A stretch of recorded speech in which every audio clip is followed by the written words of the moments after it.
Did you notice in Rudyard Kipling's in D1 above poem, it's an incredible encouragement to nobleness of character, isn't it? You can see the real purpose behind the poem, can't you?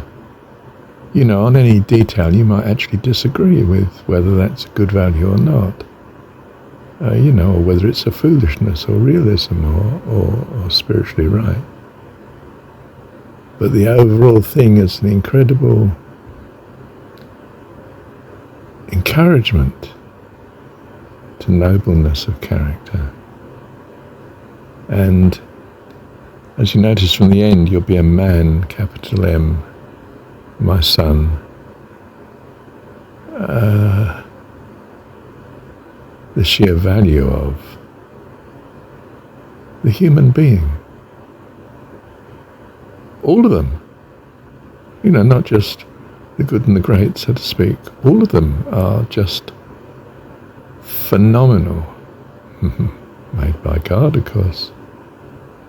The whole creation made by God. It's phenomenal, to say the least. It's phenomenally phenomenal. And we in it, as Jesus would have it in the story, as children of God, heirs to his fullness of being. That's more than breathtaking, if really earnestly thought about, and will, I think, utterly transform your being, your life. Just the thought of God on an awesomeness of creativity that's such that even the thought of it, and of course it's not even the thought of it, but that the thought of it is life, and life eternal, because life eternal is to know him, according to jon17. It's the knowledge of him that utterly transforms who we are. That's how creative he is, and reminds us that, and ostensibly, you see, there's no mention of God in this setup, is there, in this poem, 4 verses. But gnostically, as well, it's on a par with Gita and so on, and in its way, John's Gospel too.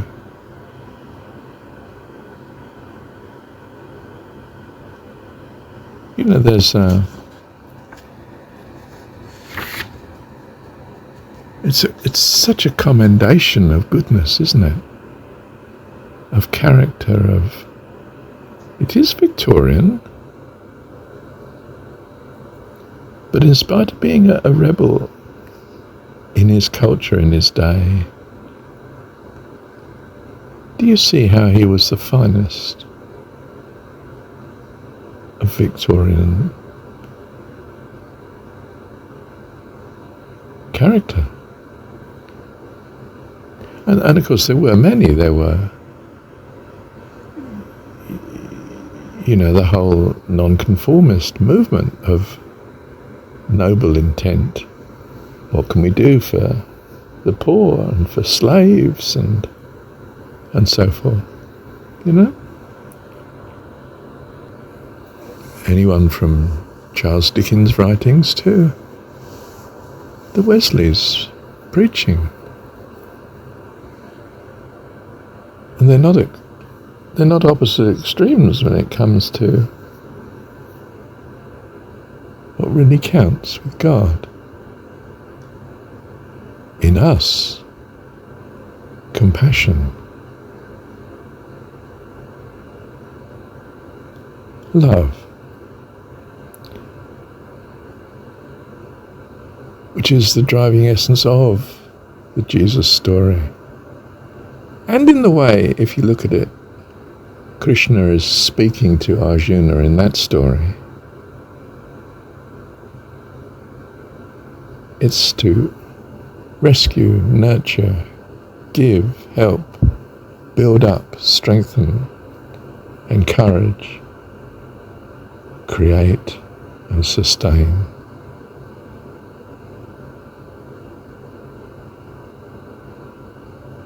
They're Gnostic, you see. Gnostic, true religion, attending to things spiritual, which in a secular way we might say things of thought. That thought is our domain. Not the world, but thank goodness, because the world just passes. We are here watching the show, a film show, an opera.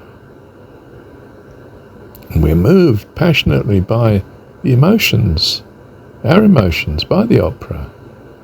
That's its spiritual effect on us. And we are transformed. And the actors afterwards pack up and go home. The singers just live normal lives like you and me. They get up in the morning, they have something to eat and launch themselves into the day and so on. But the gain is in how it changes us, quite simply into glory. That's what true spiritual writing does. And you find that, I say, with even something that's so ostensibly not even mentioning God. The nearest we get to God is actually referring to man with a capital M, to give some recognition of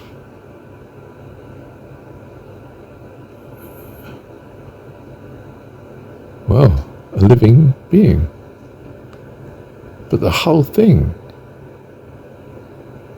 is on values and our inclination, our purposing, ideally. It's Gnostic.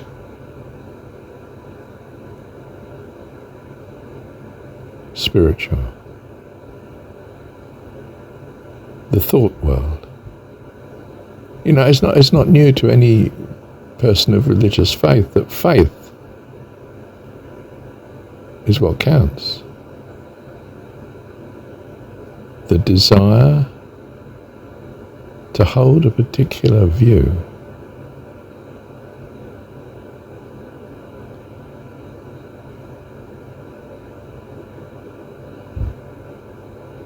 A good view. A view that's consistent with blessing to oneself, yes, life eternal. And that seems to ultimately embrace all life. Blessing to all. A comprehensiveness, a universality of blessing. In its very foundation, I trust God exists. All powerful, all loving, utterly beautiful. Thank you, Heavenly